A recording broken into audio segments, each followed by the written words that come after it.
The problem in the way that this verdict is from the BJP's perspective is that there are actually very few options. So if you look at the national big picture, and if I take you through the different kind of formations and the numbers that they have.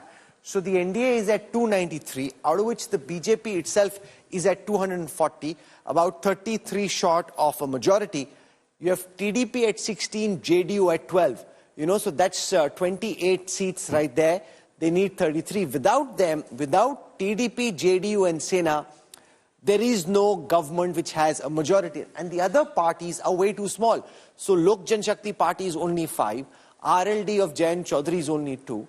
JSP, Jan Sena of Pawan Kalyan is only 2. Janata Dal Secular of Kumaraswamy is only 2. The others are 1 MP parties. And even amongst the independents, you can't have ISRCP because you already have TDP, ZPM, AIMIM, so you can get the Akalis, for example, some of them can support you, but they're also small. So amongst the others, there's no major formations. Remember earlier, BJD was a big number. YSRCP was a big number. So you could get them on your side when you needed them and ensure that you were able to get your bills through. In the way, Ashok Malik, the people of India have thrown up this verdict. Look on the other side. Samajwadi Party is the BJP's principal opponent in Uttar Pradesh. It can't support the BJP. It's impossible. Trinamool Congress, unless they want to decimate BJD, they can't support the BJP. It's impossible. Principal opponent in West Bengal. DMK principal opponent in Tamil Nadu. Shiv Sena, Uddhav Balasaheb Thackeray and Sharad Pawar now have an axe to grind. They've got a grudge to hold. RJD principal opponent in Bihar. CPM left and right can't possibly come together. IUML is, the Indian Union Muslim League. They can't come together. JMM principal opponent in Jharkhand. AAP principal opponent in Delhi. So all the parties in the blue corner, there are no parties who can go across on the other side. So there is no respite. It's not like if this was about optionality, BJP at 240 has very limited optionality. They have to deal with TDP, JDU, Sena. If on some occasion, say Chandrababu Naidu is not supporting them, they can still get JDU and all the others. But it's going to be very, very complicated to do. So basically, you've got now two crutches who you have to take along. You have no option apart from that.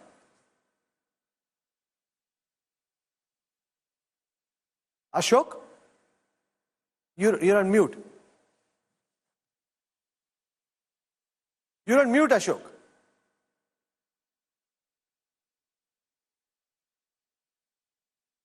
Okay, let me put that question to Sanjay Jha, because Sanjay, we were discussing with Ashok Malik, Sheila Bhatt, about whether the Prime Minister can change. What kind of Modi 3.0 will we get to see? India is used to a certain kind of style of functioning from the Prime Minister. Will he adapt and change given the new political reality? Will he continue in the same breath? Because in that public speech yesterday, he said we have to fight against corruption.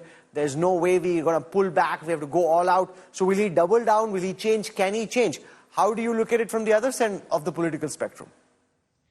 Rahul, let's acknowledge the fact that Mr. Modi is a political veteran.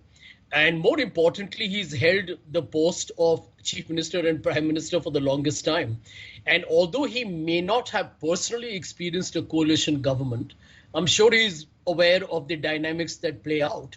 So I really don't see him not having a problem in adapting to this new challenge. I mean, it is definitely going to be a challenge. I don't think that can be overlooked. But I do believe that Mr. Modi, and I personally have opposed him, but I do acknowledge that he's extremely dexterous and skillful when it comes to managing people.